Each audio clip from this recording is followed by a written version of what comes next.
This is the Better Life Podcast with Brandon Turner and Cam Cathcart. What's up, Cam? What's up, man? How you doing? I'm good, man. We had a good evening last night, hanging out with the guest, actually, from today's episode, Justin Waller. Yeah. It was a good time. Had a fire, had some cigars. It was a blast. Can we say cigars on a show like this? Are all the Christians going to be mad at me now? They're going to be mad. I did not partake. Oh, of course not. You never would.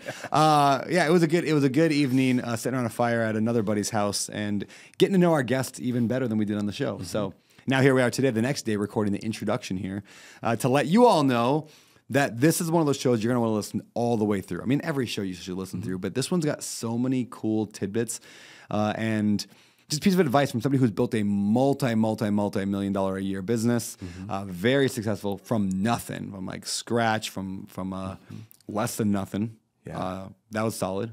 Yeah, and I love how he has been able to systematize that business to not have to work in it as much anymore. It's pretty amazing how he tells us how he did that. But the conversation, one of my favorite pieces of this episode, you guys got to listen for, is his conversation on how he treats his employees and how that impacts the growth of his business, as well as how he's used social media to find employees. Yeah. That was a cool part too. So. And I loved towards the end where we start talking about his family. Yeah. And one of the questions, I'm not going to tell you the question, but just how he's going to raise his kids in today's culture. Yeah. I think is a really fun part of this. Yeah. Yeah. Justin Waller, for those who don't know who he is, you'll hear more about him. He's a massive influencer on the internet in kind of the men's like put your pants on, go get a job kind of space. Like he's very much like, I'm going to help young guys try to be better. Now, he is also controversial. He's got some videos out there that have gone super viral of things that he even said was like, oh, I said that really wrong, and that probably shouldn't have come out that way. So if you recognize him from the internet, you probably know who I'm talking about. But this guy, I mean, he knows business. He's got a huge amount of heart towards helping people become better versions of themselves. And I'm excited to bring you the interview today. So yeah, anything you want to add? No, it was amazing. I had a blast on it. It was a lot of fun, and he's done such a great job of building his business, building his brand. He is a little polarizing. He's a little polarizing. But it was a great time. All right, let's get to the show. Let's do it. Justin Waller, welcome to the show, man. Good to have you here. Glad to be here. Glad to be here. So, all right, so I know you. I've known you for a few years online, kind of followed you a little bit, your journey, seen your clips pop up. I know you as first of all, I knew you were like an online personality force. Had, again, a lot of videos have gone viral. You have a lot of great advice for men and women. And I really have enjoyed your content. And then I find out you're a real estate guy. Then I find out you listened to Bigger Pockets back in the day. Yeah, very true. Yeah, 300 doors. Yep. Like, 308. wild. Yeah, that's awesome, man. And I know you had a construction company. I do. That you don't have to work in day to day. Steel, correct? Yeah, we wreck steel all over the country. Yeah, that's Costco's, airplane hangars, Walmart's, Targets, stuff like that. When you walk in a big box store like an Amazon or something like that, shipping, look up the steel. That's us. Cranes, manpower, welding, roofs. Wild. Things, yeah. I want to get into all that, how you even got started with that. But before we do, so that's who you are today. Let's go way back. So who was Justin Waller? I was a young guy from South Louisiana that just wanted the best for my life. I grew up kind of like the trailer parks and the side of town where you didn't really have a whole lot of access to lawyers and doctors and people in those types of neighborhoods. And, I always say that the only way we knew how to make doctor money was in boots. Mm-hmm. And so I saw construction as the only possible option. And in fact, we had a house fire when I was a little boy, and we even stayed at my stepdad's boss's house, and we had gone into this new neighborhood that I'd never seen before and went into this other house that I'd definitely never seen before. And it kind of hit me. The only consciousness I had at the time is like, oh, there's money to be made here. And I think South Louisiana in general is kind of that kind of atmosphere. Yeah, there's doctors, lawyers, and there's people that do well, but overall, it's very, very much a workforce type state. Yeah. And so the opportunity that I saw in construction was really the only consciousness I had. Mm-hmm. And so I just wanted to do better for myself. And I remember being in high school because the Mississippi River's there. Plants are really big. And I always reference the movie October Skies. Yeah. It's a movie about the kid that... The rocket, right? Yeah, the rocket. Yeah, he doesn't want to work in the coal mine. Yeah. And so the plants were October Skies for me. And so we're going to play we're going to play Arkansas in Little Rock, Arkansas. And that's when they had like Derek McFadden and Felix Jones and all these really good players. And so I wanted to distract myself a bit. And I had heard about this book, Rich Dad Poor Dad. I actually read it my junior year of college. And so I knew I wanted to own a business. Mm-hmm.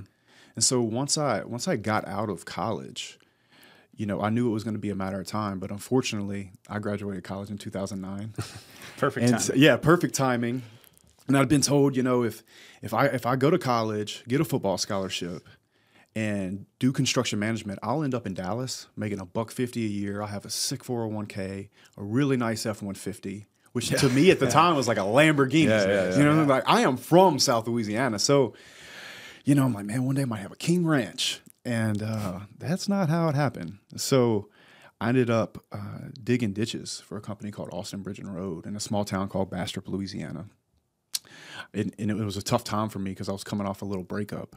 Unfortunately, the girlfriend was Miss Louisiana, like literally getting ready for Miss America. So I'm driving to go dig my ditches with my college degree, and there's like 4 billboards of her on the way. It was such shit, man. It was shit. And she actually got engaged to a Brazilian guy, and I moved back to Baton Rouge, and I was waiting tables at Texas de Brazil. And I was like, she's going to Miami with this Brazilian guy, and I'm waiting tables, and I'm like 24 at this point. And so there was like that really hard start. It was probably the hardest time of my life. It was actually graduating college.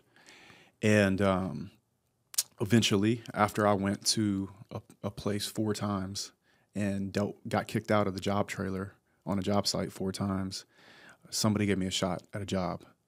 And so I moved to New Orleans, and I auto-drafted money out of my account to save it for my contractor's license test, because you have to have a net worth of $10,000. Yeah. And so I went and I lived off the per diem, and I did the ramen noodles thing, and I did the extra hours thing. And after about 6 months, I had the money to apply for the test. And that was about 15 years ago. Wow. Yeah. There's a lot of trials and tribulations in between, but that's pretty much where I was. That's amazing. Yeah. Yeah. So you decided you were going to go open your own business. I'm assuming you didn't buy one. You just started. No, I didn't own buy thing. it. Yeah. No, I started by myself. What we did is we started off doing metal buildings in backyards, like little 30 by 40 sheds. Okay. Yeah. And of course, I wanted to grow the business. Yeah. So I made sure I found mentors, and I started to get really good at looking big on paper. So like I'd find a mentor and I'd be like, hey, what does your proposal template look like when you send it to big general contractors? He's like, son, I'll send it to you. Thank you, sir. Go in there in Word. And like every time it says his company, I'll put my company in. And so we like really looked the part on paper. And then getting the actual buildings up is obviously the hardest part. Yeah. Winning the job is one thing, but getting the buildings up is a completely another. So there was a whole lot of, you know, buying my own tools out of pawn shops, or my guys would quit for 50 cents and pawn the tools, or whatever it may be. There is definitely a long road. I would say we got to over, you know, where we were doing multi-millions of dollars by the time I was 28, and I started at 24. But I didn't really start making really, really good money until like 32. Yeah. You know, I'd make a couple $100,000 a year, but we didn't start making millions in profit a year until I was about 32. So it's definitely been a ride for sure. I often say if I would have picked any other business, and I mean any other business, that I might have done a lot better. Yeah. But I do think construction made me who I am. Yeah. And so I'm grateful for that. So looking back on that, like from the beginning of the entrepreneurship, for those people listening that are just like, I want to start a business, whether it's real estate, construction, just whatever. Yep. What were some of the biggest mistakes you feel like you made that you could say, I wouldn't do that again this way? I'll tell you the number one I think about when you ask me that is I did E-Myth for 2 years at like 26, maybe. It was like a year or two into the business. And it made me, it actually took my greatest superpower away, which was spending time with my guys. Mm-hmm. What do you mean by you did E-Myth? Like, was that is that a I system? did direct consulting. Okay. So if you've read the book, I know you've read the book E-Myth. Yeah. I started putting systems in, and it made me a little bit cold. Yeah. Does that make sense? Yeah, it's like, sure.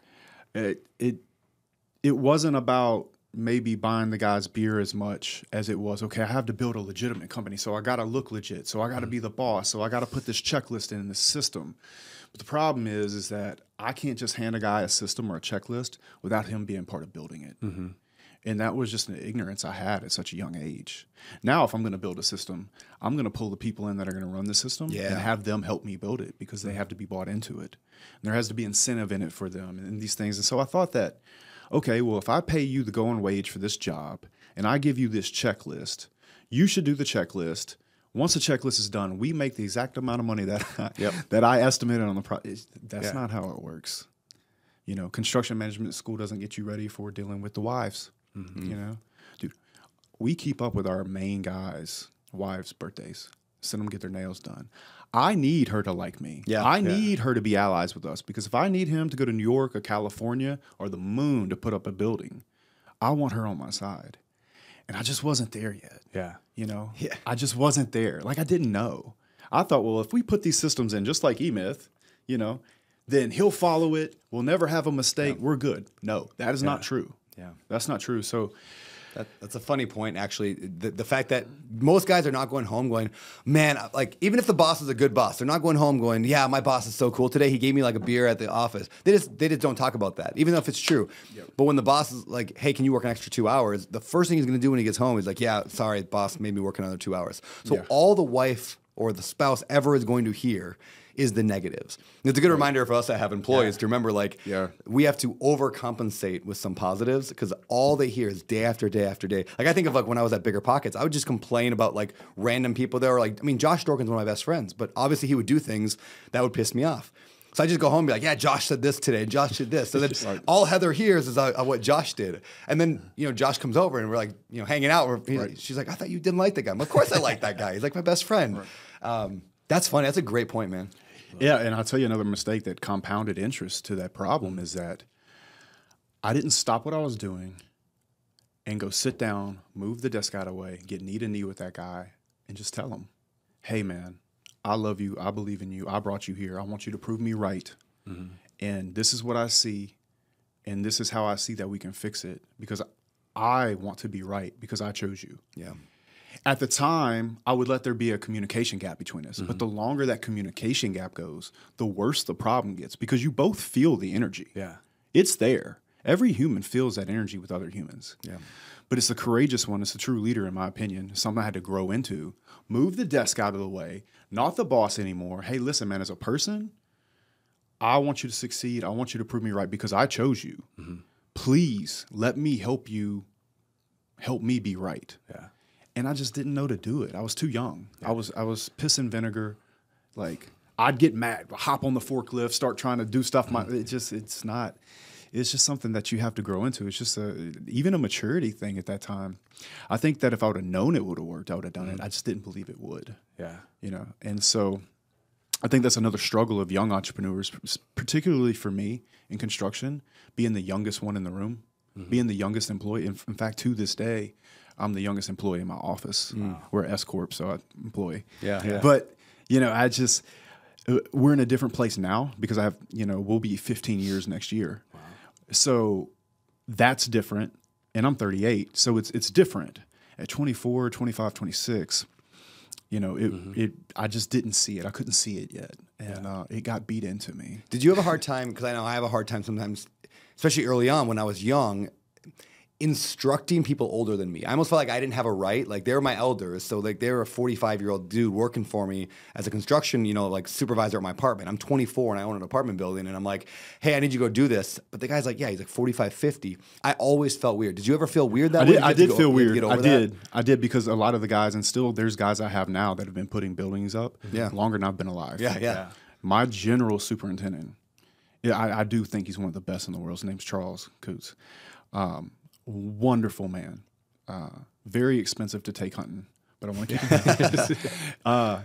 But yeah, it was difficult in the beginning, especially when you're dealing with an iron worker, because he'll be like, man, I've been doing this, you know, like that guy, the drunk guy from South Louisiana. Like, it's hot, you know, and who's this freaking tight jean wearing Abercrombie looking model ass, you know, hey, look, man, and I have squared up with guys on the slab, like, we were going to fight, like, hey, bro, let's go.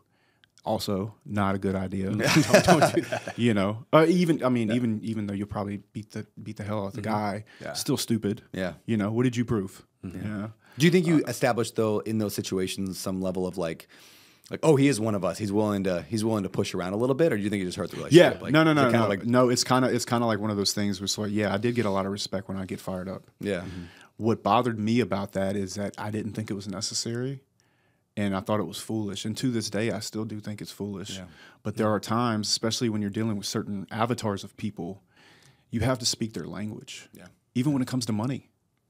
There were times where I remember very, very vividly, there was a time where I thought that I could do life insurance, health type bonus structures for my foremen that were in the field running the jobs. And they laughed me out the room with the insurance agent. They're like, man, just give me a $2 an hour raise. And I'm like, oh, we don't speak the same money language. Yeah. He didn't care about the future. He cared about Friday. Yeah. And beer. Yep. And so if you were to look at the bonus structure for my company now, it changes quite a bit top to bottom. Yeah. You know, and that's okay. But that is one thing I would tell a young man in a construction company is like, you have to understand there's going to be a massive gap between the money language of you and your direct managers and the guy at the bottom of the totem pole in the field, or even midway of the org board in the field. And it's important that you remember that and you come and meet them where they are, even if it is how you talk or a money language or what have you. So yeah, there was some benefits to beefing guys. Now I did have an advantage of very physically imposing. Yeah. Were you 6'5"? Are you? I'm pretty tall. Yeah. I wouldn't say we're looking 6'5". pretty. Yeah, we're looking pretty eye to eye. I have cowboy boots on, so I am almost 6'4", completely barefoot. Okay. So when I put cowboy boots on, I was gonna 6'6". say I'm pretty sure we were looking at each other. Yeah. Oh yeah. And I'm for like sure. 6'5", give or take. I Yeah. think I'm shrinking by a little bit. I slouch too much. I've heard you're 6'6". Yeah, So, I think at my highest was 6'6". I think I'm like Yeah. 6'4" and 7/8 now. Yeah. So we're just gonna round up to 6'6". Okay. you're 6'6", bro. Yeah, thanks. Take It's it, man. a It much sounds better better. number. So, Okay, go ahead. question for you. So the whole e-myth stuff, Yeah. that's fascinating to me because when I started my company, I read the book Traction, and the very first thing that I Great wanted book. to do, it was, but I was like, I'm a visionary and I don't want to do anything else. And so I was like, I'm going to hire an integrator and I'm just going to sit at the top and I'm going to try and systematize my business and not have to work. And so you've been around for 15 years, you said. Yeah. And so how did you go from like the start to where you were at, where you were doing everything, to at 38 years old, you're, basically able to travel the world, be on podcasts, all that good stuff. How did you systematize your business over time to get to there? Yeah. So I created all the systems to put out enough bids, doing conversion rates. Yeah. And then we had what we called a project process, which is basically there's different phases of construction, particularly for us, just unloading the truck with safety, quality, and production. Every mistake we've ever made, and from unloading the truck to pre-job walks to hanging the steel, to sheeting the walls, to the roofing, to seaming the roof, to putting the gutters and downspouts in to line up with the subsurface drainage. Every mistake we've ever made is in each phase of that checklist. Yeah. In addition, everything that I would change about a contract ever in the office, there's pre-construction. The way we do our workman's comp, the way we do just down to just every little thing, the way we find our men, has been very, very important. But one thing that really stands out to me is, have you ever read the book Who Not How? Yeah. I found a second person that would dance with me when it came to the systems and the vision that I had. And that made a lot of difference. Have you ever seen the video of the two people dancing in a field? Yeah. Where one's dancing by himself. One by himself, and it's the second follower. It's the or whatever. second person. Second person. I found that person. Dude. Yeah. And it's a woman. And she's one of the most incredible human beings I've ever met. And she's got a lot of dollars. She's like me. We're basically the same person, except she's a 50-something-year-old. You know what I'm saying? How'd you find her? I stole her from Jacobs Engineering. Yeah. I had a bookkeeper that knew her, and she was working at Jacobs. And you got to be tough. She worked in all environment I'm in. And it also led me to something that I think is very impactful. I'm a huge believer in female managers. And the reason is, especially in construction, if I call my guy and I'm sorry, hey, Facundo, tie off on the roof, it's this dick measuring thing. Yeah. It's this fight for supremacy. I can call Renee or Noelia or Valentina and say, hey, tell Facundo to tie off on the roof. We're going to get kicked off the job. They can cuss him up and down. And they'll say, yes, ma'am, I do for you. Yeah. I know I can fire the guy. I send Kat to do that sometimes. My assistant Kat, Yeah. she's incredible for that. I'm like, will you go take care of this problem for me? I call them my Trojan horses. Yeah. I genuinely do, because it's like, and then it's like art of war. It's a war I don't have to fight. Yeah. Why am I going to get his, when I, literally my girls can cuss him up and down. Customers too. Yeah. If we, and it's not that I mind getting into it with them. It's just, the fight never has to happen. And these women are competent, they're smart, they're organized, They're strong. They're trained. I've sent them all to roofing school. I've taught them everything about the business. So they can call people, like very technically call people out on bullshit. And that's been very powerful as well for me is putting the right people in the right positions to be able to reduce the friction. Yeah. You know, like my guys don't even call me anymore when they're upset about something. They call them. Yeah. Like I set the business up that way. And then having trust enough to give somebody their job and give them their measurable, which I get every day, and truly trusting them to get it done. And then I have very strong relationships with them. I go on vacation with them. I take them places. I just sent one to an Adele concert. It was like her dream to see Adele. So I sent, actually 2 of them went. We do kind of weekend events where we spend time together and we talk about everything but business, you know, or I try to. Yeah. It comes up because we're passionate about it. Yeah. So I think the mistake that I made in my 20s, maybe I've overcompensated for, but I think it's been, and I probably do spend more money spending time with my direct people than a normal person might, but it's not broken. It's, and for that reason, I don't think I'll ever change that. So what if I give them a couple extra days vacation, or if they need something, or if they have a dream they want, and it's nothing to me, then, you know, we're doing much bigger things. If we hit our goals, does it matter? It doesn't. It matters zero. Yeah. So I think that was really the difference for me, and I think it was the right decision. Yeah. Where is your business headquartered at? Currently, it's in Baton Rouge. Baton Rouge. And do you live in Baton Rouge? I jump back and forth between Baton Rouge and Miami. So you make it there a lot. Yeah, and we're actually, I'm there a lot. Okay. Way more than you would think, especially if you follow me on social media. Yeah. I'm there way more than you. Yeah, you're not posting every day like, here I am at the, you know, whatever restaurant. The Dollar General. Yeah, Dollar General. Here literally, the Dollar General or at Walmart. It doesn't do as well on social. Bro, Dunkin' Donuts. So funny. It's so funny. Like, I'll be walking through Walmart in my hometown, and some kid will recognize me. He's like, oh, my God. And he'll ask me for a picture. He's like, and after he's like, why are you at Walmart? I'm like, bro, I'm from the same town you are, cowboy. Like, so it's good. You know, we are moving though. Yeah. We're moving everything to Miami. You are? Okay. Yeah, because the opportunity's there, and we work all over the country. It's not like I'm doing jobs in Baton Rouge. Got ya. You know, we're in all 50 states, the Caribbean. You know, we'll do a job on the moon if they'll give it to us. Just call Elon up. Where's the rocket? We'll hang still anywhere. So we are making a plan this year to slowly move. We're going to put the houses on the market and then our personal homes. Yeah.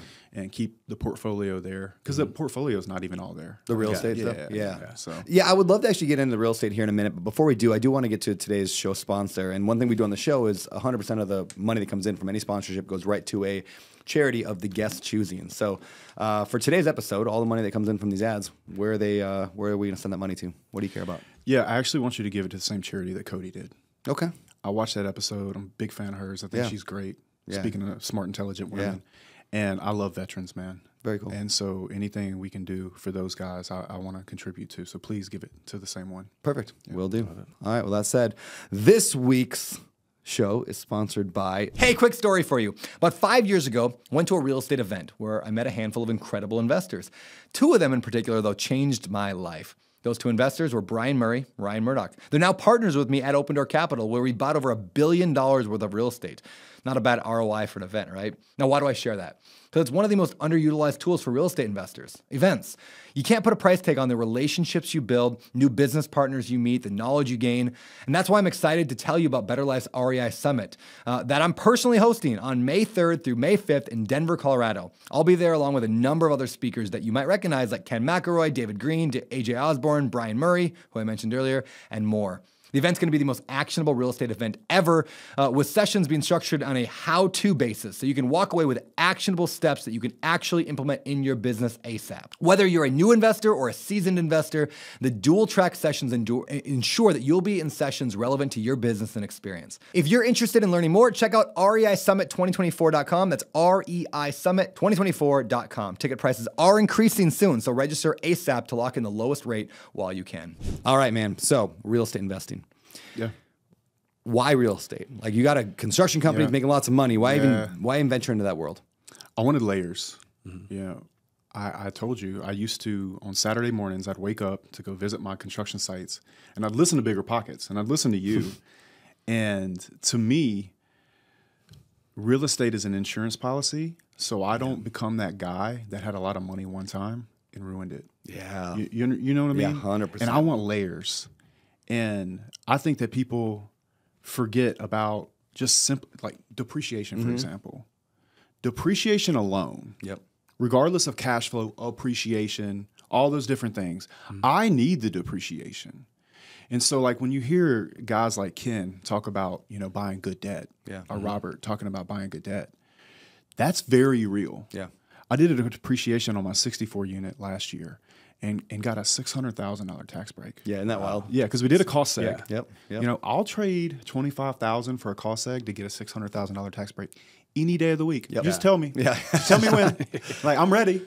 For a decade, my CPA, Amanda, you met at my house. She was great. Yeah, she's wonderful. Happy birthday, Amanda. Yeah, happy birthday, Amanda. We did a little birthday celebration. Late grown-up birthday. Yeah, it was so good. My wife, got little sparkle candles for her. But Amanda Hahn, she would always tell me year after year after year, Brandon, you just buy more real estate. And I didn't know what I would like, yeah, I know. Like, I thought she was just like encouraging me. She was like, no, you need to buy more real estate. And I'm like, yeah, I will. And I didn't realize until years after that, like, why she every year told me I need to buy more real estate. She never said you need to buy really good deals. Obviously, I advise buying good deals. It didn't even matter to her. It was just like, you need to buy as much real estate as you possibly can to offset all the income you're making on book royalties and everything else. Right. And so, like, I think that entire game, the depreciation game, is probably the biggest loophole or tax loophole there is, like, period. At least, like, it's got to be top 5. Right. And somewhere around 1031. Yeah, exactly. Like the 1031, that thing. Like, there's such massive benefits to real estate investing. So I love that you recognize that. Yeah, I think last year I had $7 million in losses, like on paper. I lost $7 million on paper last year. Sorry to hear that. Yeah, it was a rough year. Sorry to hear that. I'll give you a hug after the show. Yes, right, exactly. No problem, bro. Yeah, we bought $400 million of real estate, and I lost $7 million on paper. Even though the deal's cash flowed, even though I made money, I lost $7 million on paper. That's a beautiful thing. Yeah, and because I'm a real estate professional, I can offset all my earned income, and it is wild. You're doing the parks, right? Well, yeah, a lot of mobile home parks. And you've done that too, right? Yeah, I have 7 of them. Yeah, dude, why mobile home parks? Well, as you know, they cash flow very, very well. Yeah. I like the depreciation. Yep. It's the best depreciation in the market. Yeah, in the parking lot. Yep. And think about it from an aspect of, like, so Grant Cardone, he talks about, like, buy 30-something units or more. Yep. And for an apartment building, it makes sense. But I almost look at the mobile homes as single family. Yep. You can't get into a single family for $25,000 anymore with the guarantee of lot rent. And we lease option. Yep. So we take the money down. Yep. A lot of times I'm in the black almost immediately or within 5 to 6 months because of the lease purchase scenario. Yep. And so we do a lot of that too. I don't think there's a better model in, we'll call it residential, like a place to stay. Yeah. I don't think there's been a better model. Now, I am looking into land development, and I am looking into industrial. I have a very strategic advantage, clearly. Like, I'll send my boys out there at cost. Dude, we should talk about that later. I got some ideas I'd love to powwow with you on. Yeah. So, we build 1 million square foot buildings. And the biggest issue in construction, now you got me pitching you, is the manpower. Yep. And so, we are the building. We are the critical path. We are, honestly, a lot of the debt service on the bridge loan, because until we get a roof on that thing, you're not framing, you're not doing your electric, you're not sheetrocking, you're not painting, you're not laying floors. So I'm definitely going to look at that hard. I know there are very good returns. I'm actually really close to a guy he works for a hedge fund, and he's looking. I'm not going to say where he is, but he's in a major metropolitan in the South that Ken likes. Yep. Okay. Yeah. He's there. And he wants to come work with me, and maybe he could underwrite for us. Who knows? But who knows? I like trailer parks a lot, and they've honestly cash flowed better than my apartment buildings. Yeah, if I'm being same. Me too. Without because there's way less capex. Yep. Yeah, there's way less capex, and there's way just less nonsense, especially with the structure. Now, if I could turn those 64 units into condominiums, which I would never buy, but if I could turn them into condominiums and sell them and be like, here you go, then I would do that. But that's just not the case. So, we are where we are. Yeah, do you have any mobile home parks yet? I don't. Let's get you some, Cam. Dude, I'm a single family guy. Dude, like I once saw a report that we talked about the depreciation, and it was just showing, it was from shoot, I wish I could give him a shout out. I don't remember who made this chart, but it showed all the different asset classes in real estate. It was like single family, multifamily, whatever, parking lots, all the stuff. Right. And the number one by far highest appreciation was mobile home parks by almost double. I mean, it was just nuts because a lot of times the tenant will own their own home. Yeah, I know. Yeah, don't tell everybody. And man, like when I look at guys that got into mobile home parks before me, like Kevin Buff is an example. Like those guys they bought it for nothing. They bought it for nothing. Yeah. Nothing. Now people know. Now people know. Yep, the secret's out. And I think that part of that, some of that is my fault for talking about on Bigger Pockets every single episode. It's definitely your fault. You've cost me money. Yeah. You have definitely cost me money, Brandon. I'm so sorry. But, it's no hug now. We're going to keep get that. If no we just, hug. here's the real strategy is just keep building it up so then they buy all of our properties for twice as much as they're worth. So I'm really helping you, man. And they will. Yeah, they will. And they definitely will. I heard Grant say that one time. Yeah. He's like, I paid too much money for this place, and one day somebody will pay me too much. Yeah. That's true. Yeah. And look, man, if you want to get in the mobile home park space, don't worry about Brandon. I got you. I have some lots available. There you go. You can go to Clayton Homes. I'll let you put them there, and I'll charge you a lot rent. Done. It's good. I'm in. I'm in for that. We played with this strategy, and we haven't actually fully executed it yet. Maybe you've done it, or maybe this could work for you someday. I don't know. But I like the idea of we've got people who follow us who are younger. Let's imagine you're 24. You want to get started in real estate. You don't really have a lot of money. So I love this idea. And again, I don't have this yet, so don't hit me up on the DMs of like, okay, I'm ready to do this. It's like I can get you you become a mini real estate investor in my park. So you go and find a good home, a mobile home in another park. You negotiate a good price on it. You move it in. And then I'll even help pay for part of it. And then you manage that one tenant. Yeah, you can put a tenant in there or you can sell it on a lease option. I don't care. But it's your one little job. Now, why would I do that? Because all I want is lot rent. That's all I care about is lot rent. I don't care if you're making $300 a month in cash flow off that one little house and you're learning how real estate works at a very small, $20,000, $30,000 level. All in, you mean personal money, you might be in a few $1,000s. Yeah. Right. So I thought, what if I built a system where I had 100 of these guys? I mean, we fill about 400 homes a year that we actually have to go source or buy new. We buy some new, source, and we move them in, and we have about 400 homes every year. But could I get a couple hundred dudes to go do 2 apiece? Like it'd be a lot easier on me, and I still get lot rent. I just want lot rent. Yeah, we've had that conversation as well. You know, we do a lot of affiliate stuff. So it's like the affiliate model, but for mobile home parks. Had this conversation very deeply. I probably at some point will do it. Yeah, that's awesome. Yeah, we'll trade notes. Yeah, exactly. Yeah, for sure. Yeah. Okay. So how do you manage? As somebody who owns a large construction company, are you the guy out there calling the seller, talking to the broker? Do you have a team now that runs the real estate and they're building the empire for you? How does that? Yeah, no, I have an entire team on both sides. Okay. Mm-hmm. Yeah, integrator in both. Yep. Systems in both. I get a report for every business every day, even though online. Explain that. Like, what does that look like? So it's based off this exercise we call the island test. Okay. So imagine you're on the island of Maui, drinking mojitos all day with a bunch of senoritas that you flew in with you. Right? 10 of them. Perfect. Can't cancel me now, YouTube. And at the end of the day, the gentleman that's been bringing you drinks all day, he hands you a piece of paper, and that piece of paper has the 5 to 15 things that you measure on a daily basis, and if those numbers come in green, then you're good to drink mojitos another day. Yeah, I get a report like that. That includes also P&L to date last year. All the money spent on every credit card, cash on hand in every bank account, cash position, and those things. And we track it against year to date from last year, like I said. So those 5 to 15 things, along with those measurables that I just said, I get that report every day and I read it every day. And so if there is something there that's red, then I pick up the phone and I help that person through whatever it is, or we strategize around it. But most days it's pretty green. Yeah. So mojito awesome. Away. Yeah, mojito. So mojito test. Well, sparkling water away. Yeah, water away now. Well, let's talk about that. It's actually a funny story. We'll transition here. So you stopped by my house the other night, and I'd never met you before. First time I was ever meeting. Right? I followed you online. You followed me online, and you showed up. And the first thing is a friend of ours, the nicest lady on earth, hands you a drink, hands you a cocktail. The kindest lady on earth. Yeah, the kindest lady hands you a cocktail. Yes. And I saw your face when it happened, and I had the thought. So what was going through your mind, Brandon? It was devastation. It was devastation. So I just read the book on the plane. I just finished the book. Alan Carr, How to Control Your Drinking.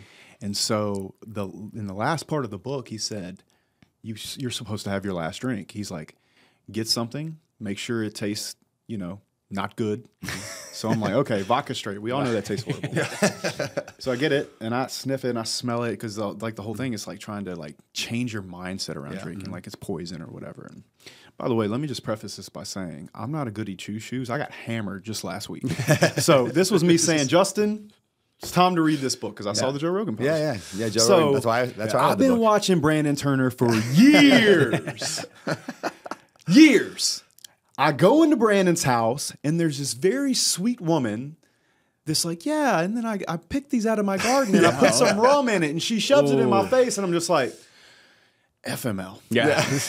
Was it Caroline? Yes. Sweetest lady on the planet. Yeah. And I'm like, so.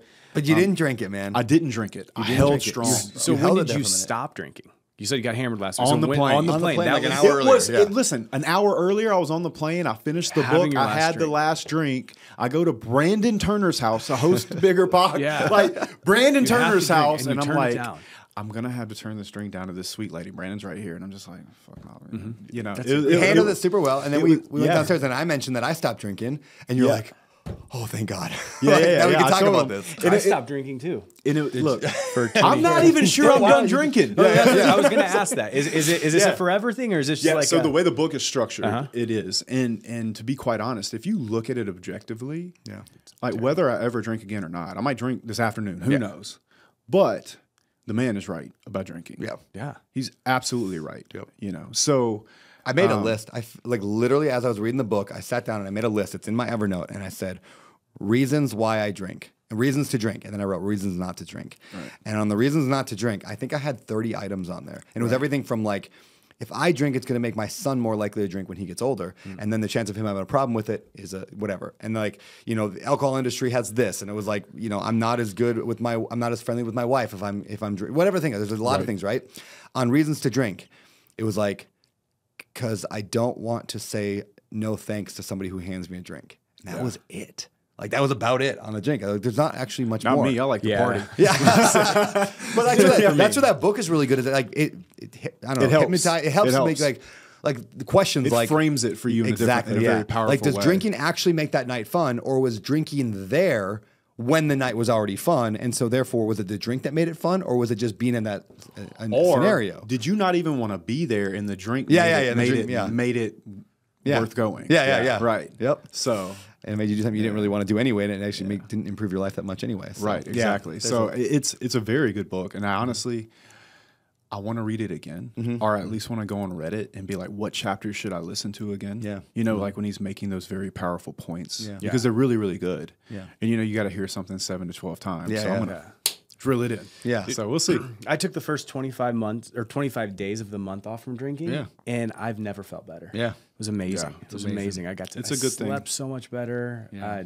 had more energy. Yeah. And I don't like to say also, maybe this is the wrong thought. Like, I don't like to say, oh, I'm never going to drink again, because like you said, I might drink this afternoon. I have no plans to drink again. Fine. Let's go. Okay, right. Well, you know what's really good about the book is he stops you from holding your breath in regards to drinking. He says, so he talks about the willpower method. Yeah. And it's like when those people are like saying they're abstaining from drinking, they're like, no, I'm going to do it. No, but they genuinely want to. Yep.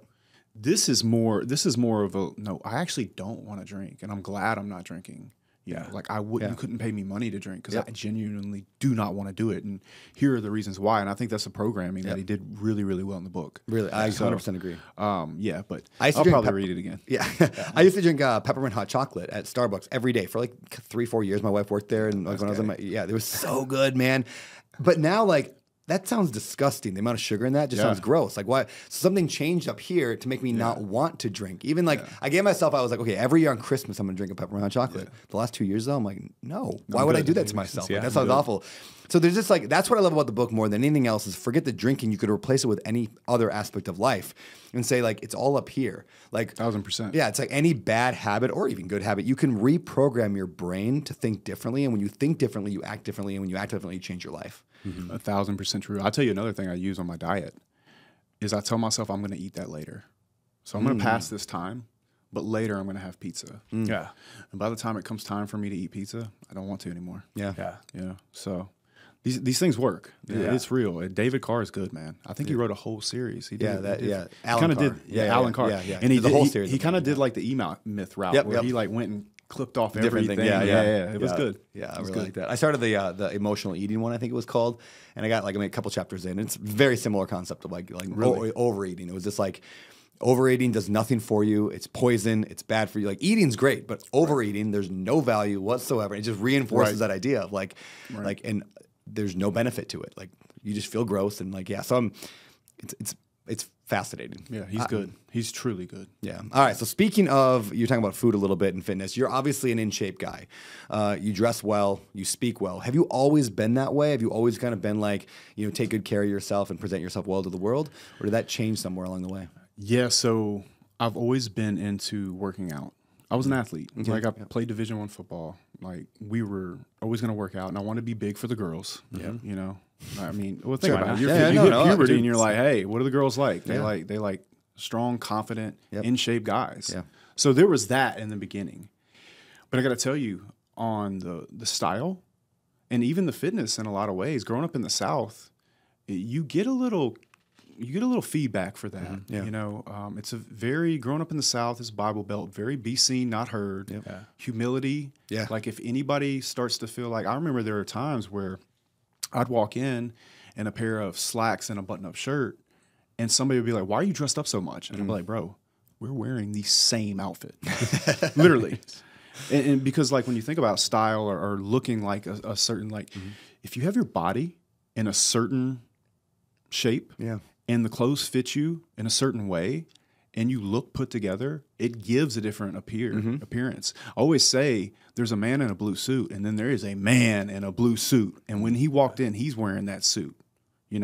It's the man that makes the suit scream. Yeah.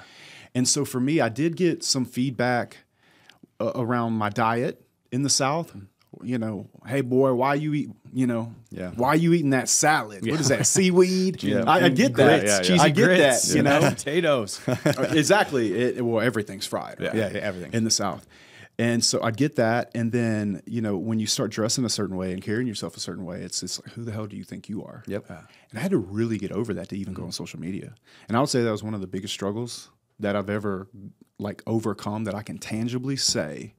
When I got over that, my entire life changed, because I often say suppression is wrapped in love. It's those that are close to you a lot of times that are, they might not have taken action in their life in a certain way, and they see you start to do that, and they'll be like, they'll either try to scare you out of it or guilt you or shame you. And I dealt with a good bit of that around fitness and fashion and trying to build an online brand, and I'm okay with it now. Like I get picked on nonstop about my jeans, nonstop, and it is a struggle, man. I struggle finding jeans that fit right, man. They're always too tight, because my waist is a 32 and these big legs, and I want to look stylish, and I pick stylish, and they're like, you're gay, which is funny to me. Yeah, it's funny to me that they'll call me gay.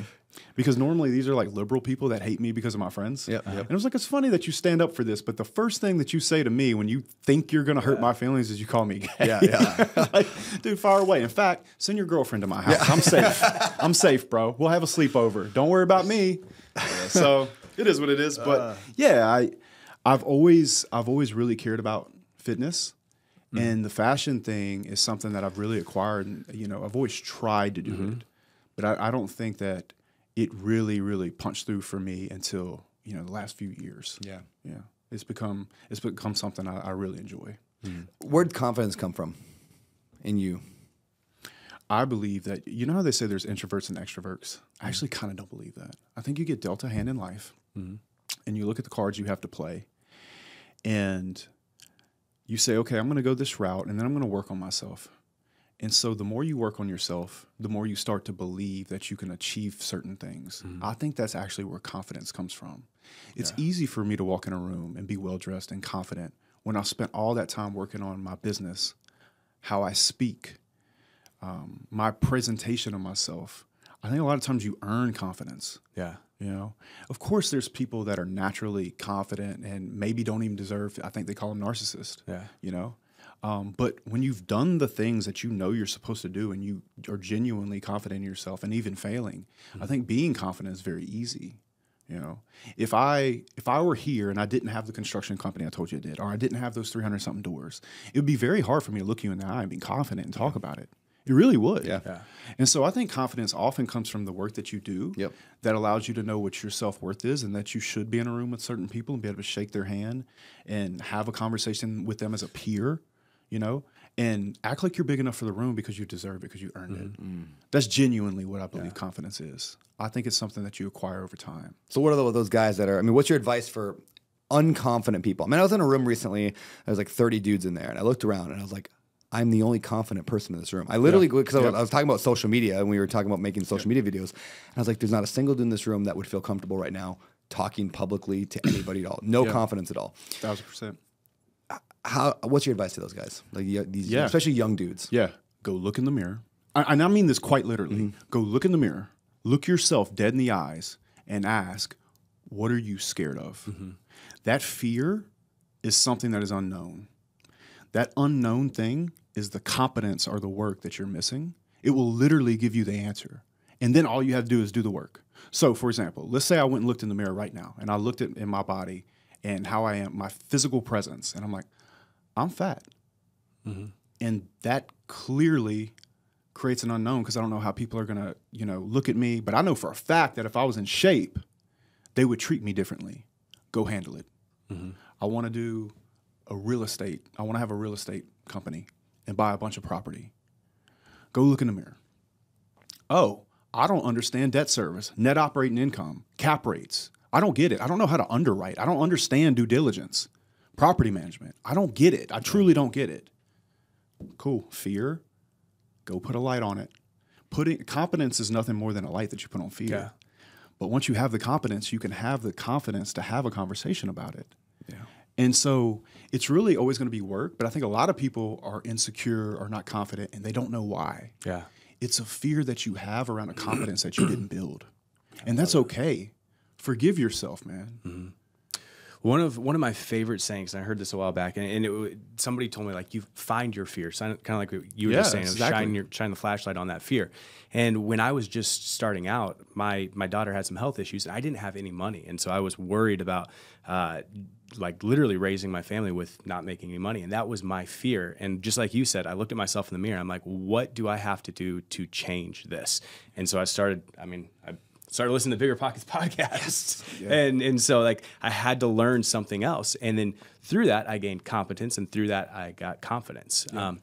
And so it was super helpful. And another thing too, which I would like to hear your thoughts on this, is there was a part of it where sometimes you got to fake it till you make it. You know, you talked about like calling those business owners and getting that proposal letter or something like that. When I started doing it, I faked proof of funds letters to make offers on houses. I didn't have proof of funds. I didn't have any money. I just got online and I stole a logo from a bank and I wrote it and said, jeez. This fraud isn't, I shouldn't say that. Dang it. Too late. Dang it. It's there. Oh, guys, I made it through that. But like when you were starting out, like how did you have confidence in the steel industry when you were a 23-year-old starting a business and you had done nothing? Yeah. So what I did early, especially when I started to do buildings that were much bigger than anything else we'd ever done, I went to people and I hat in hand honestly told them, it was bigger erectors, and I said, listen, I have a really good shot at this building, but I don't think I can do it alone. And so I made the decision to make less money on the job to get the experience and have the training wheels and the backup to not ruin my name, to learn what I needed to learn and still make some money and be an asset to somebody that had helped me. Yeah. And so that's what I did. I literally, when we went from the backyard to major commercial, we did the smaller buildings ourselves, but you know whether your company can handle that contract or not. Yeah. And so I set up alliances, and I asked like 3 or 4 people before I even got the jobs. Like, listen, I'm going to start going after some bigger jobs in my market. There's going to be a chance that I win one that's too big for me. And if I do, I don't mind giving you most of the profit for me to get the experience of doing it.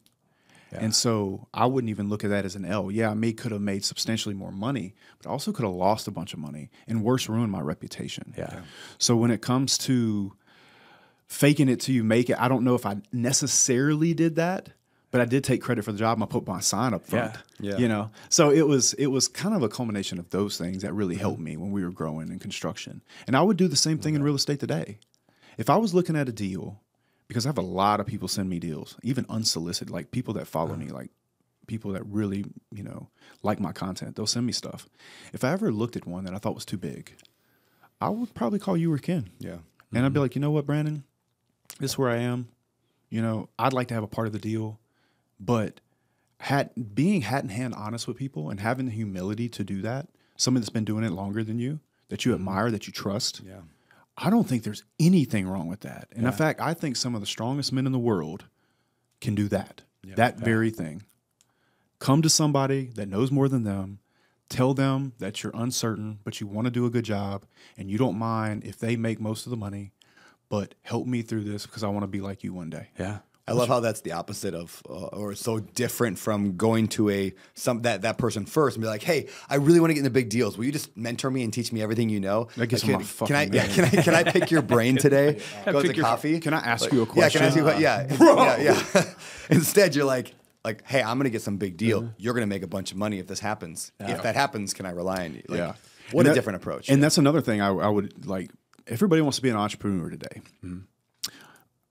I read something one time that said most millionaires are employees. Yeah. I don't know. Yeah. And so the way I look at if I were an employee tomorrow and I wanted to make more money, instead of walking in the office and asking my boss to give me a raise based off the same job I was doing yesterday for less money, then I'm an arrogant asshole. Yeah. If I wanted a raise, I'd walk in and say, hey, I noticed this, this, and this about the business. I want to grow the business. And I would like this little part in return. Yeah. You know? And I've told my own employees that. Yeah. They're like, do you want to make, they're like, you know, hey, boss, I want a raise. Cool. Why don't you help me make some more money? Yeah. You know? Yeah. And it'd be starting by doing that checklist. Yeah. Asshole, here's your beer. I love it. And that's a really good thing too, is if you can get to a level where you're like kind of calling each other names or making fun of their sports team or whatever that is, you can put down a lot of walls that when crucial conversations have to come up, they already trust you. Yeah. Nick Saban does something I really love. He said, I check on 6 players a day. He said, I talk to 3 that are in trouble, and I talk to 3 that are not in trouble yet. And what that does for him is by the time those players do actually get in trouble, they know that he cares about them already. Yeah. And so they can put the walls down. Yeah. One of the biggest things that actually helped me get over the E-Myth thing was reading all of Patrick Lencioni's books. Every one of them. Yeah. I know that we'll get to that because I did see an episode of this podcast, but Patrick's books helped offset the coldness of the E-Myth and helped me get to a personal level with them that was still safe without me getting taken advantage of. Yeah. You know. And, like 5 Dysfunction of a Team. We studied that in Open Door Capital. It's one of the best doors. It's one of the best books ever. Yeah. I really like The Ideal Team Player. Yeah. Which is actually about a construction company. Funny enough.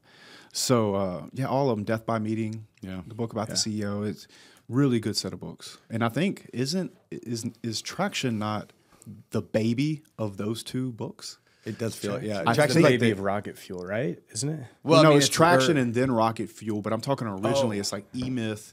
And I think some of Patrick's work. Yeah, probably. You know, because of the L10s and things like that. Yeah. So. Yeah, a lot of Traction and EOS in general was just an amalgamation of like all of them. A bunch of different things. Because so Gino Wickman's really his genius was to go, okay, there's a lot of systems here and a lot of great business authors. You know, how do we like Jim Collins over there? Let's just put it together into an easy to understand process that a business can operate on. So we operate on EOS over at Open Door Capital and Better Life.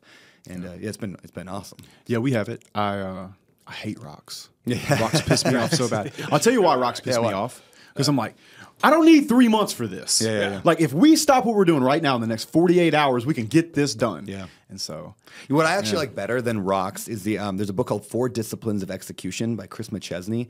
It's in the it's in the Stephen Covey world somewhere. I think it's like Covey Institute put it out, but it's called 4 Disciplines of Execution. And they, instead of like rocks, they call it a WIG. It's a wildly important goal. It says there is one thing in this company that matters, and it's this. And everyone in the company knows it. Right now, this is everything. And then every person has a WIG, one wildly important goal that perfectly aligns to that company goal, and everyone knows it. I love that concept. To the parent goal. Yeah, to the parent goal. Nice. Everybody. So it's like very one thing. Like this is what it is. So it's just another model. It's a little more simplistic than EOS, but we took a lot of that into Open Door Capital. Is like, Yeah, 4 Disciplines of Execution. Amazing book. So yeah, I'm gonna have to check that out. Yeah, really good. I actually randomly found that one at the library. I was I was at the library. My kids were at story time, and I was just perusing the shelves, and I saw this book. I'm like, oh, Execution, that's important. And I read it, and I'm like, this is one of the best business books I ever read. Really? So I recommend it all the time. I interviewed the guy over on Bigger Pockets, and Cool. yeah, he's I'm gonna have to check solid. that out. Yeah, 4 Disciplines of Execution. It's an awesome book.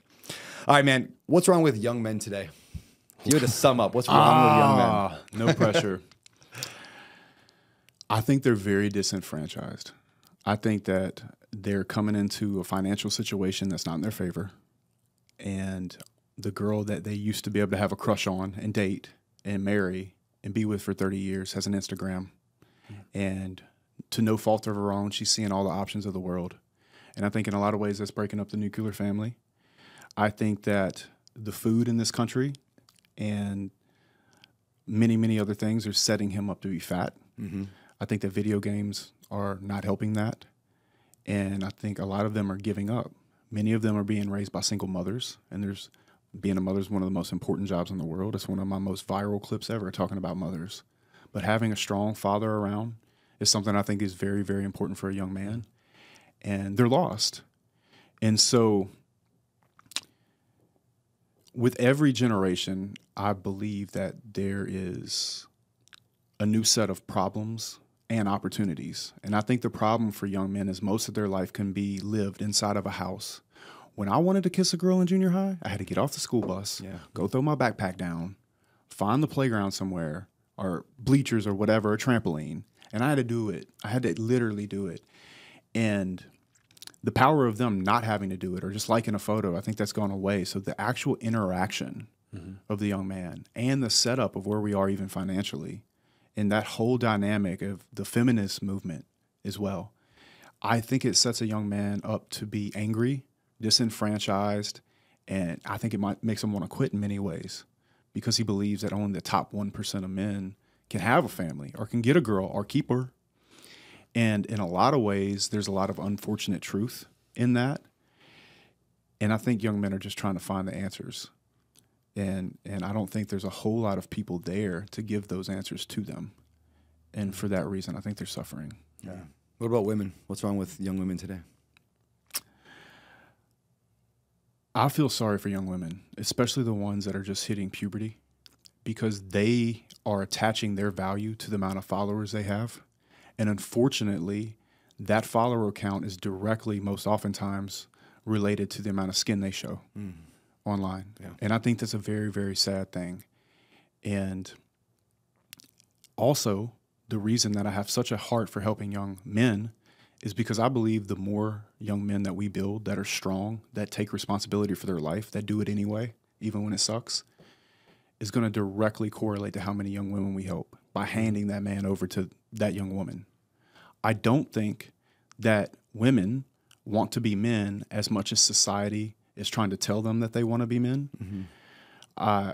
I was talking to somebody at Daily Wire the other day when we were chatting about doing a podcast, and I told him that women today are growing phantom penises. And the point is that they say they want to be boss babes and but that's not their natural primal urge. Mm-hmm. And that's why I support being a mother so much. And that's why I said what I said about mothers. We're not putting mothers on a platform the way that we should. It is one of, if not the most important job in the world. Yeah. This place doesn't run without mothers, but it's not being promoted. Cardi B is being promoted. OnlyFans is being promoted. Being a bad bitch is being promoted. But unfortunately, once you go through those years in your life, let's say 28 to 31, and you say, okay, now I want to settle down. Mm-hmm. Any guy that you can look up to and respect will see your past and probably not choose you. Yep. Yeah. And I think that's a very big disadvantage for young women today. Yeah. And again, let me say on both sides, it's not what's wrong with them.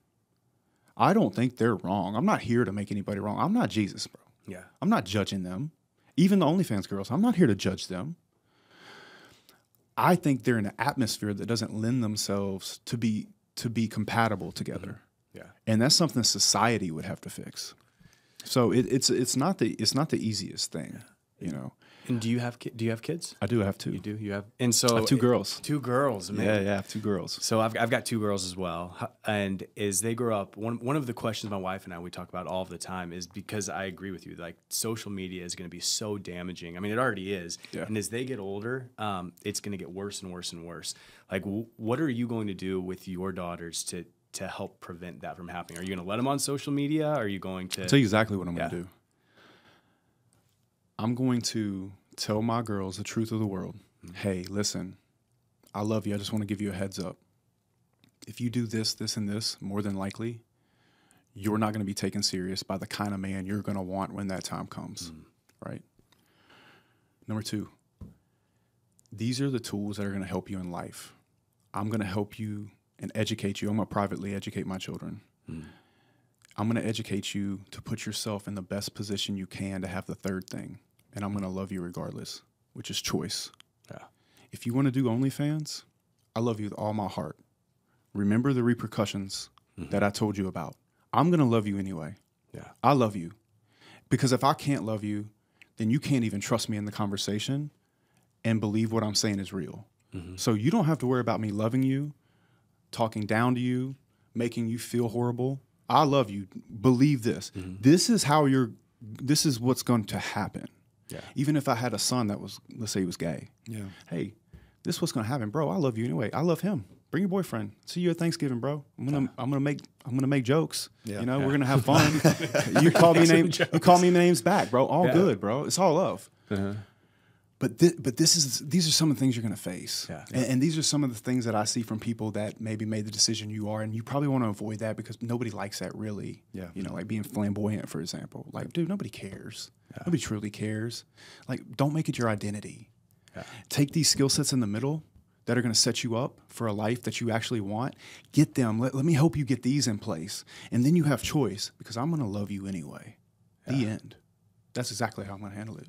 For both, either one. When I have boys, girls, might have 100. Yeah, I love that. And I think people will look at that and say, they will feel like they're being judged. And OnlyFans girl will be like, you're just judging me. And you're like, no, I'm just talking about consequences. Yeah. I mean, this is just like there's actions you can take. Yeah. There's lifestyle. I mean, there's lifestyles that humans can engage in that just have a lot more negative consequences. And so we're in a civilization today. If we call that out in any way, and say there are more consequences for doing this than there is for doing this, you're instantly now judging, and you're a bad person, or you're a hypocrite, or there's some problem with that, and I don't know where that ends. Like, I don't know. We seem to be getting worse and worse. Does that turn back at some point, or are we just like where's society head, in your opinion? Man. It's starting to feel like it's going to be a Hunger Games situation, doesn't it? You know, and but I think every day that goes by, we start to understand more and more who they are, and there's alternate platforms where people are able to talk, you know. But I don't think we're there yet.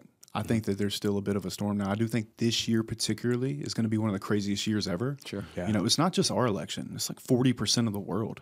Yeah, and you have things like the World Economic Forum, and you have the ability for all of us to talk on a mass scale on Twitter like no other time before. You have Alex Jones. Yeah. You know what I'm saying? And so I want to believe, because we're humans and it's instinctual for us to survive, that there'll be a point down the road where we'll stop killing each other. I do believe in 500 years they'll look back at us and be like, those idiots were still killing each other? Yeah. That's moronic. Yeah. Like idiots. Yep. And I think before we blow each other up and blow the whole world up, just out of human nature alone, humans, that we'll come to a place where it'll just stop. We'll realize that, hey, we can't do this. We can't kill our own species. Yeah. And I don't think it's going to, because right now, if you look at capturing territories and taking over land and countries, a lot of times that's an ego thing, and it's like a monetary thing. But I think as the species of humans, we should consider that that's going to end and help Elon figure out why we're flying through space on a rock. That would be a good idea. Yeah. Because think of it like this.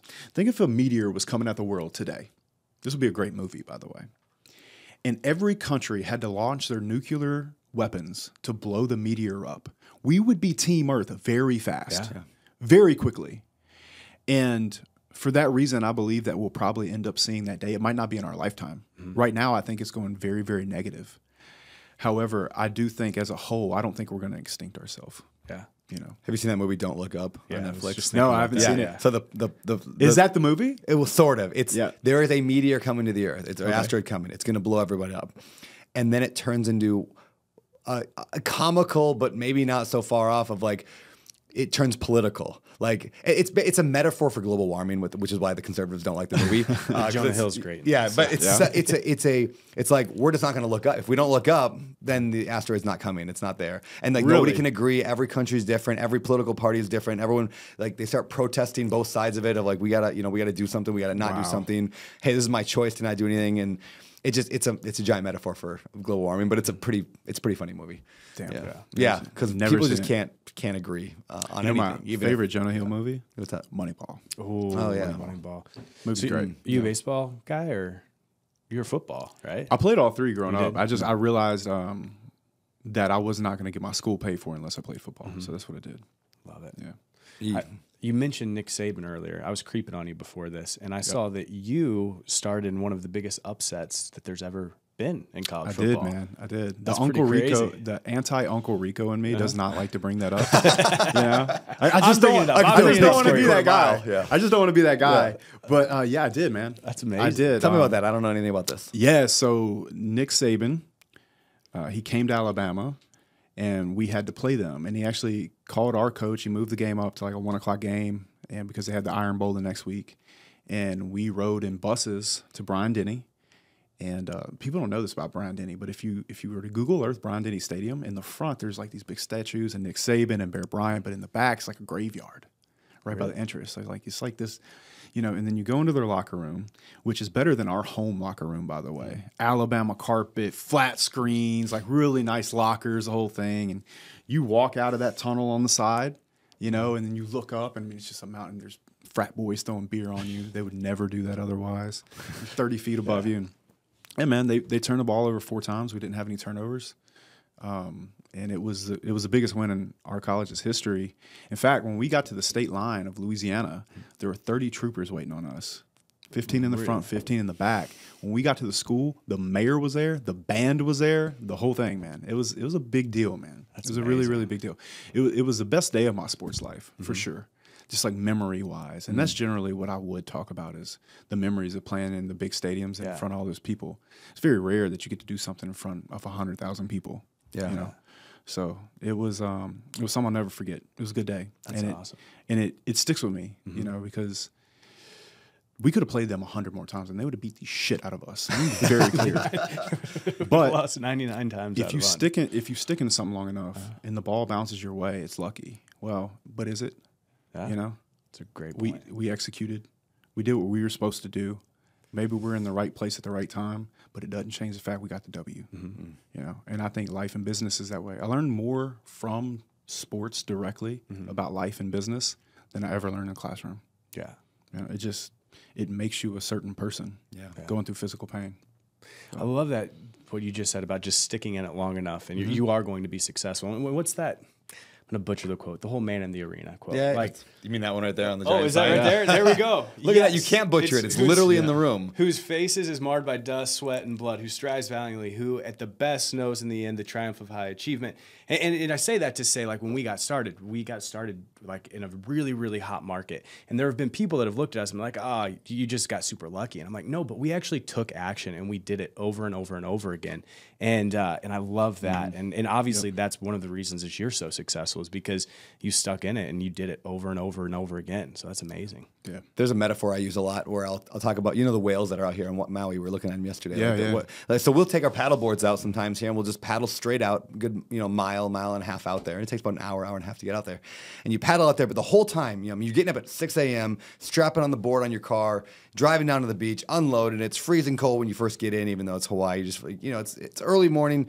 You paddle out, you don't see any whales, but then you see something on the horizon, you paddle that direction, that's gone. You paddle another direction because you see another whale, and you do that for a couple hours. And eventually, like a whale comes and like just goes right under your board or breaches 100 feet in front of you, just like out of the water, and you're just like, And people on the beach are going, lucky, Yeah. right? Like lucky guy on a 1000%. paddleboard, right? Yeah. And it's like that. People see the whale breaching, and it is. It's 100% luck the whale would pop up right there when I happen to be on an open ocean that's got millions of square miles. But I got up at 6 a.m. I strapped the board to the top of the car. I drove down there, got in the water, paddled for 3 hours, and I just kept putting myself in positions to win. That's what they say about luck. It's where preparation and opportunity meet. Yeah. You know, I think that about Michael Jordan a lot. Like some of those reverse layups where he wasn't even looking. How many times did he do that? Yeah. You know what I'm saying? Yeah. How many times did he build the muscle memory of knowing exactly how to spin the ball? And maybe it bounced a couple times and went in. Yeah. Was it lucky? Yeah. Maybe. But I bet he's going to be on percentage a lot more lucky than the person that never trained at all. Yeah. So, a lot of things could be chalked up to luck. But I think staying in the game long enough to win, and that's one thing I always tell people is like, stay in the same fight. You're going to take the punches of that industry. If you just stick it out long enough, you'll roll on top and get your licks in. I've seen a lot of people start multiple different kinds of businesses, and then they go take the punches from those other industries that are new. It's like fighting a right-handed guy, right, and then you quit and go fight a lefty. You find a southpaw where the jab's different, the hook's different. It's all going to come, and you're going to take them. So I believe even if you were to go bankrupt, if you turned around and started that same business tomorrow, as long as you believe in the business model itself, you are more likely to win and win faster just because you've already been through the trials and tribulations of that business. You know, so many people, they get the shiny object syndrome and they leave that industry. If they'd have just stuck it out, you already have half the cheat codes now. Like, go bankrupt, do it again. I genuinely mean that. Like, please, my friend. Like, you already have faced it. You know, and whatever you're going to go to next is going to be different.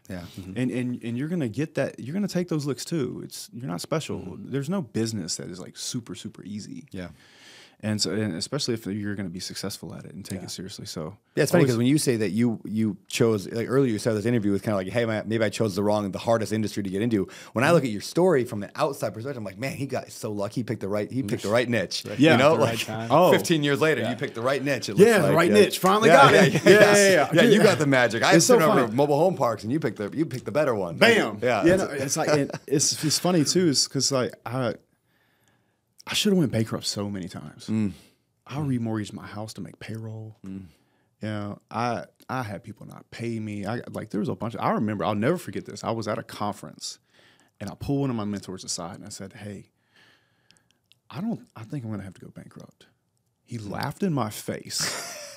He said, son, if you don't think you're going to go bankrupt about every 4 years, you ain't doing shit anyway. He slapped me on the shoulder and walked away. And I was sitting there and I'm just like, well, I got a shot. I can do this. And I really appreciate him telling me that because his laughing at that to me allowed me to zoom out from it and say, you know what, he's right. If I went bankrupt tomorrow, I'd still have the same customers. I'd still have the same, well, maybe not the same vendors, depending on how it went down. But I could start again. And, you know, it was interesting when I finally got the formula of the business exactly perfect and it just started spitting money out.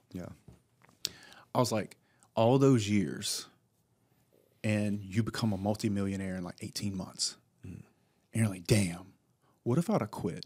What if I'd have quit doing this? What if I'd have let it beat me? You know, my whole life would be different. You know, I always do this whenever I'm talking to entrepreneurs, because I talk to a lot of entrepreneurs about getting into real estate. Like, they call me, they want advice, or maybe it's a musician, athlete, whatever. But like almost all of them, I draw this graph over and over and over. And I don't think it'll pick up on the camera, but I'll just show you. It's like almost every business in the world looks like this. Like, this is, this is time, and this is money on the left here, right? So it takes a long time, and then eventually it starts to look like that, and then the business makes money. So it's this part you're talking about. All of a sudden you're printing money, and it's like, oh, this actually worked.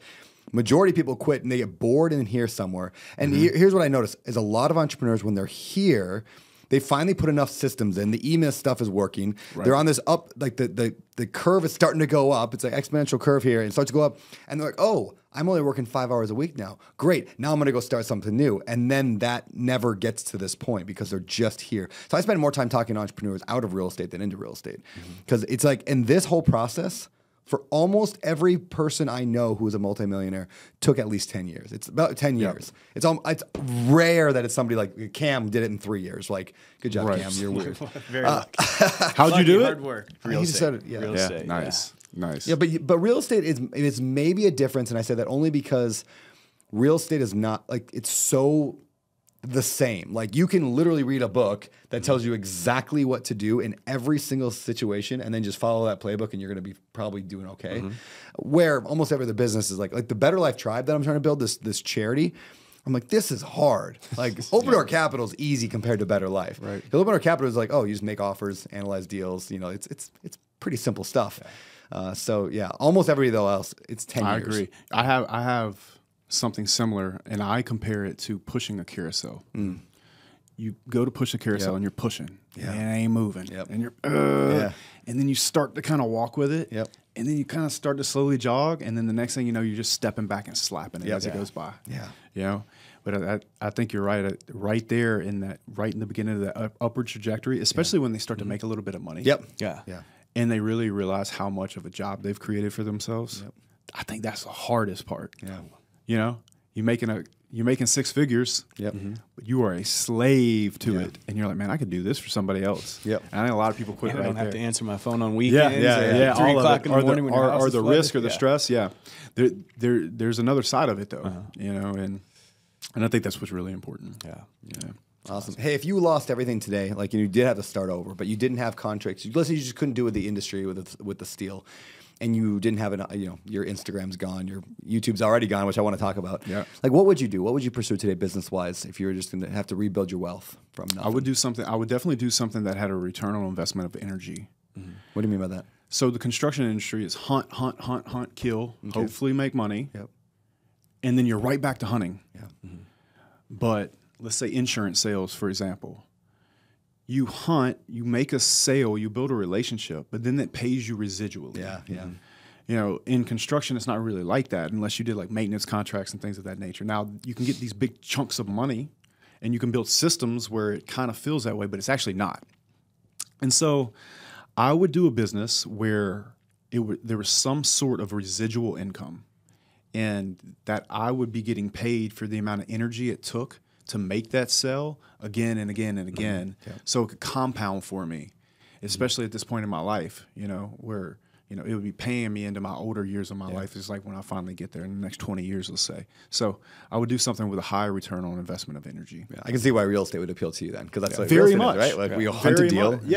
And once you get it, you have it. The cash flow's coming. You get to fidget with the machine to make it make more, squeeze the profit out of it, which is something I like about the mobile home parks because a lot of the ones that we buy are mom and pops. And it's like there's holes in it. Yeah, tons of holes. You know, so it's those types of things that are residual income forever would be my goal. It's more at this point in my life, it'd be more about the business model than it would be the product itself to start. So that's what I would do. And then I would love to talk a little bit about the world before we move kind of towards the end. The world of influence, or the world like this online thing, right? First of all, why are you doing this? I don't want to get to YouTube, like what happened there, but why are you doing this? Why are you going on podcasts and making your face known? And like, what's the purpose? Is it to grow the steel business, real estate, something totally different? No, there was a point in my career where, again, I grew up in the South, be seen, not heard, all these other things, and I knew that business could be substantially easier if people knew you, trusted you, liked you, saw eye to eye on you with things. The idea of hiring somebody today for me is completely different than what it was 2.5 years ago. It used to be I hire a person, they want to come to that job. Most of the time, let's be fair, as a mercenary, do as little work as possible and get as many raises as possible and go home. When somebody comes to work for me today, they already know me. They want to work for me. They believe in me and my cause. You know, like that camera guy that's behind you. That kid works 24/7. He doesn't know what day it is. He doesn't. And of course he has a great life and he travels the world with me. But even the guys back home, same thing. They believe in me. And I don't think there's anything you can do in employment. You know, like I can imagine the people that come to work for you. Like I'm working for Brandon Turner. They're the best people. Yeah, they're the best people, and they're not. It's not about money. It's about being a part of your mission and being close with you. And I spend a lot of time with these boys, and I don't think there's a more powerful thing in the world. If you like, I would take 5 guys that believe in all their heart and want nothing more than to help me achieve the mission than 100 people at 50%. Yeah. It turns into a machine. And so I was seeing this from people, and I believed in myself. I felt like, and I had a deal with myself that I would not ever, because I wanted to go on social media way before I did. I would not do it until I was at least liquid multimillionaire. Because you see these guys, man, they watch a course and build a course off of it. And the only business they ever owned was a course business. And I remember being at a place where I was like, God, why am I in this business? Why this one? And to be honest with you, I think the answer was when I finally did go into the space, I got so much respect from the people that had big podcasts because I built a real business in the real world. And I think it's been the growth hack that I don't talk about in regards to my construction company is I just had a lot of respect from guys that had big platforms. And for that reason, they let me to the front of the line. And I'm very lucky for that. I'm very grateful for that. Yeah, people don't talk about that enough. That probably the number one reason for me continuing to grow my online presence is not to raise. I mean, the raise capital for real estate and open door capital, great. It's the people. Like I attract just the best people, and it's this constant influx of incredible people. You know, Alex Hormozy's doing it right now with companies. I mean, that's what like he's putting himself out there as like, I'm the guy that can buy your company once it gets to a certain level, but I'm gonna give you all the information for free first. He's just creating a funnel for great companies. I'm just creating a funnel for great people because it's people that take you to the next level. I could not do it without my teams. Yeah. And if I'm being completely honest, the reason social media is so important is because even the guys that work for me, if they were to work for somebody else, they would not be as good as they are. They're good as they are. They have the energy for it the way they do because of me and me exposing who I am on social media, and they align with that in some way. You know, and if I didn't have that power, I don't think I would get that result from my people. And so building a brand is important in many, many ways. So that's what I've seen. That's great, man. Hey, you made a comment to me, this was probably a couple years ago when we were talking about social media, and you said that the billionaires of today are tech guys, and the billionaires of tomorrow are social media influencers. Yeah, I still believe that. Which is so true, because you can use that to hire great people, to raise money. Alex Hormozy, what he's doing with it, like there's no doubt Alex Hormozy will be a billionaire. Like Ryan Pineda will be a billionaire. Like these guys that know how to run a real business, and know how to utilize the internet to reach more people. It's gasoline on fire. It is gasoline on fire. That's what that is. Yeah. Very cool, man. Hey, what do you your 2 kids, if you don't mind talking about it, what do you love about your kids? Like, I love being a dad, man. I really do. I got 2 little girls. How old are they? They are 8 months and 18 months. Oh, so young. That's amazing, dude. Yeah, very young. So the oldest, Emery, she surprises me every day because new words are coming out. Eva just learned how to crawl. The more personality they get, the more fun it gets. I just took Emery to Bucharest, Romania, to go see the boys for 2 weeks, and we went up in the Carpathian Mountains, and I took her from there to Cabo to meet Keaton the Muscle. So, really? Yeah. And so we did that, and she went on her first yacht, little spoiled bitch. And man, you know how people get like really, how do I say this? Not emotional, but they kind of be like, I didn't know what love was until I had kids. Yeah. I call bullshit. I love plenty of people before. It just adds to your life in such a different way. Yeah. It adds depth. Yeah. It's such a wonderful thing. The thing I'm looking forward to the most is just investing myself into them and their development. I think that's going to be one of the most fulfilling things in the world. And so right now, they're just cute and they run up to me and they ask me to pick them up. Or Emery does, and the other one just smiles no matter what. And so it's just a wonderful, wonderful part of my life that I greatly, greatly enjoy. You know, from the second they wake up to putting them down. You know, when I go home, I spend all day there. If you want to have a meeting with me, you're going to come to my big house in the country club because I am not leaving these kids. Yeah. You know, and like, if you want to do a boardroom, cool. I got a cigar lounge or we got an outdoor pool area, but I don't leave. In fact, I was telling somebody the other day, it's like, dude, I think I see my kids more than the average man. Because just the massive amount, like I'm there, you know, a good bit, like half the time at least. And then I spend all day with them. Yeah, I love being a dad. They go in the gym with me. You know, we go drop golf cart around the neighborhood. We play basketball every night. The little one's in a walker now. And the other one can walk. So like we at dusk every day we have this basketball date, and they think shooting basketball is the coolest thing in the world. Dribbling, I guess, is what it is. But yeah, man, I really greatly enjoy it. It's fun. It's amazing. It adds to your life in a really amazing way. So. All right, last question before we move on to the kind of the pivot section here. You mentioned the boys out in Bucharest, is that right? Yeah, Let's talk a little bit about the Tate brothers. Like, is that sure? Yeah. How'd you get connected with them? What's going on with them? If we talk about this, they might not let you air. They might not let this air because apparently that's why you maybe lost your YouTube channel. Yeah, maybe we'll start with YouTube. Is that why you lost your YouTube channel? I think it was more about the online school. Okay, and which is an indirect attack on Andrew. So yeah, man, it's frustrating, but you move forward. I mean, this is a great opportunity for me to practice stoicism. Yeah, I tweeted it. I said, I lost my YouTube account. That's too bad. Time to get to work. We worked really hard on those channels. I think we probably all in all, it was about 800,000 followers between all of them that we lost. Wow. And we worked really, really hard for a long time to get them there. But I can't have a bad day, and being a victim is not going to pay me. So we have to press forward. I'm going to try to get them back. My content is very clean. I mean, if they didn't like the online school, maybe they could have warned me or whatever, but they completely wiped it. Vice News did a write-up on it this morning. And, it is what it is. You have to move forward. So for those who don't know anything, they're just like, wait, what's Tate? What does that mean? Who's Andrew? What are we talking about? Can you give a quick, Yeah, sure. Andrew Tate, he got canceled off of every platform. Elon let him have Twitter back, along with Alex Jones. And there's a lot of allegations that are out about Andrew right now that are not true. And if they were true, then he did it right in front of me under my nose and I missed it, which I highly doubt. Yeah. So they're trying to get him off of everything. Vice News is spearheading a lot of that. And they attacked me. They sent my accounts to YouTube, and YouTube took them down. But I'm not going to talk poorly about YouTube.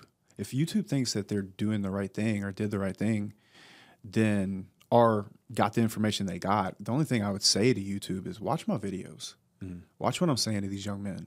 If you think that I'm cancelable, then you have a substantial amount more canceling to do, because everything I've said on this podcast is pretty much in line with the things that you might hear on my page. I don't even discuss women. I don't get very political. I talk about business and what you can do to become a better young man or woman. And that's it. It was strictly by my association with him. Yeah. And I'm a little surprised, but a little not surprised. Yeah. So here we are. Wild, man. Well, yeah, I don't know where that's going to end up, the whole Andrew Tate thing. I mean, like, it was fascinating to see him get canceled across every platform all at one time. One day. Yeah, one day. Just tells you that there's a lot more. Text. There's a group text. There's a group text, bro. A lot more going on than we probably know. And yeah, wild. We'll keep following along. Hope we get that YouTube channel back. Cool. I'll do my best, man. So I really will. All right, dude. Let's head it over to the next section. I call this the 3-2-1 pivot. Based on the idea that in life we're going one direction, and when something causes your life to pivot in a more positive direction. So I want to ask you about 3 books that have I call it pivot books, that have pivoted your life. So 3 books, 2 people, 1 quote. Cool. Wild at Heart. Dude, Wild at Heart. Wild at Heart. John Eldredge. Yeah, John Eldredge. Yeah, right there. Yeah, I think it's a wonderful book on masculinity. Yeah, me too. You're probably a bit surprised I said that. I am a little surprised you said that. Yeah. I think that he frames things very, very well in a masculine essence. Yeah. I really appreciate the frame that he put around Jesus. Yeah. And his masculinity and his strength inside that masculinity. Yeah. So, it's not like he has a quote in there about like, it's not who's the chick with the dog. It's like he's telling a story about Sunday school and some kids like, who's the chick with the dog, and it's Jesus holding the sheep. It's like Jesus is always painted as like the most feminine, he is. Like passive but guy. But he's a savage. Yeah. And I think that's a beautiful thing, and he was convicted for that. So I think that's very stoic. Yeah. And particularly because what happened to me with YouTube is very upsetting. I mean, obviously, I'm not going to cry about it. I have to move on. So it's a good opportunity to be stoic. And I think that Christ was in the rendition of whether how much you believe or not, the story of him in itself is stoic. Yeah. And especially the way that John puts it. So Wild at Heart. And then from there, all of Patrick's books. I hate to lump it like that, but Patrick Lencioni. And then, of course, E-Myth. Yeah. Was very impactful to me. One more, I'm sorry. Please. Turn the Ship Around. Oh, I haven't read that. I love new recommendations. That's great. Turn the Ship Around. It's a book about a gentleman that was supposed to run a certain kind of ship in the Navy. And last minute, he got redetailed to a ship he'd never run. So he had to go onto that ship and push the decision-making to where the information was, which that meant empowering all of his sailors. So they would have to come to them, and he'd say, sir, this is what I want to do, and this is my intention, and this is what I want to do about it. Here's the result. And so it made everybody on that ship row the boat in the same direction because he led with intent. And in fact, intent is my number one core value at any company I do. It's like intention. If you make a mistake, I'm not going to fire you. What's your intent? Now, if your intent goes and you make a mistake, then you go. And so Turn the Ship Around is a really, really good book about that. Very cool. Two people? Two people. Oh, man. Andrew would actually have to be one of them. Okay. He definitely believed in me in the beginning, and he pushed me to do social media, and my life is definitely different as a result. And second, I would have to say my ops manager at Red Iron, Renee White. She's probably one of my best friends in the world. I love that woman with all my heart. The company would not be what it is without her. I'm able to trust her and go do things like this, and that are going to ultimately change my life, and I'll be damn sure it changes hers. Yeah. So, Renee White. Awesome. Yeah. And then one quote. You can tell the size of a man by the size of his problems. Ooh. And that couldn't be more true for me today. Yeah. So, dude, it's brilliant. All right, past, present, future. You want to kick us off? Yes. So, if you were talking to 22-year-old Justin, just graduated from college, what are you telling him? What are you giving him advice on? Stay true to who you are, which I've not always been perfect at. Nobody is. But if you find yourself off track, correct it. Forgive yourself, because it's going to take a little bit longer than you think it's going to. I made goals at 24 that I was not yet qualified to make for 30. And so when I got to 30, I was upset. I was down. But the 24-year-old version or the 22-year-old version of Justin was not qualified to make those goals for 30. So forgive yourself. You're not a bad person. You're a human. Adjust, pivot, correct, do the right thing by yourself and by people. And work really, really hard. And, don't be scared to show people who you are, and don't be scared to... I always say that my definition of what a real man is that, or the man I want to be, I'd never say real man to anybody, is somebody that can slit a throat and hold a baby in the same day. Yeah. And so I would tell him to love people, but at the same time, love yourself also. And if that means that you have to put your foot down somewhere, you better do it. So that's what I would tell him, for sure. What is one thing you've done in your life in the past 12 months that's just improved it, given you a better life? Could be a habit or an action, or it could be a product, or what's something you've done in the last year? Another baby, man. 1,000%, bro. That's an easy one. I'll take a bunch of those. Yeah. Do you have a number you want? Like, is there an ideal number of kids you want? No. I want to do a really good job. Yeah. And quality over quantity. Yeah. Well, to a degree. Yeah. I don't know. That's in the air, but I'll digress. So. All right. Awesome. So this is one of my favorite questions to ask people. And so you've got two kids. Let's say it's 70 years from now. Yeah. And Emery and Eva, Emery and Eva, their grandkids ask them what their dad is like. What do you want them to say about you?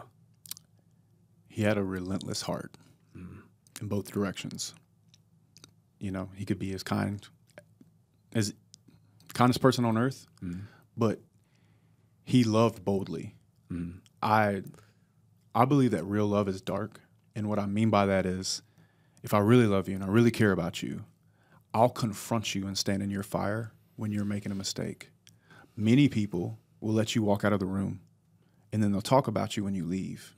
I love you enough to stand in your fire and shake you to fix you, because I'm not so selfish to worry about you getting upset with me over the outcome of your life. And he loved very boldly would be the other thing.